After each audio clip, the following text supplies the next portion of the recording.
আমাদের এই হুগলিতে আজ প্রায় 4 দিন হলো কন্টিনিউ বৃষ্টি হয়ে যাচ্ছে। আমার জ্বরটাও হয়েছে।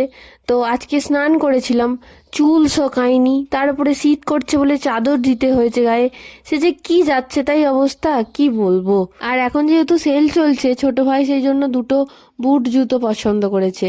আর ওর দাদা ওকে একটা স্লিপার দেখিয়ে বলছে এটা নেয়ার জন্য। তো সেই নিয়ে আমরা একটুখানি ওকে নিয়ে রাগাচ্ছিলাম, হাসি হাসি ঠাট্টা করছিলাম। আর তারপর আমাদের অনলাইনে কিছু কাজ ছিল, যেমন আমার অনলাইনে পেমেন্ট করার ছিল, আর ভাইয়ের ক্লাস পারচেস করার ছিল, আর মিস্টার ব্যাচেলার সেগুলো করে দিচ্ছিল। অ্যাকচুয়ালি আমাদের অনলাইনে যাবতীয় কাজকর্ম ওই সব করে দেয়।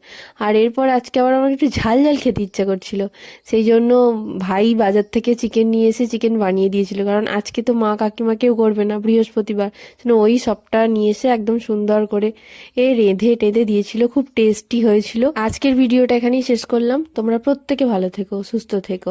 ধন্যবাদ।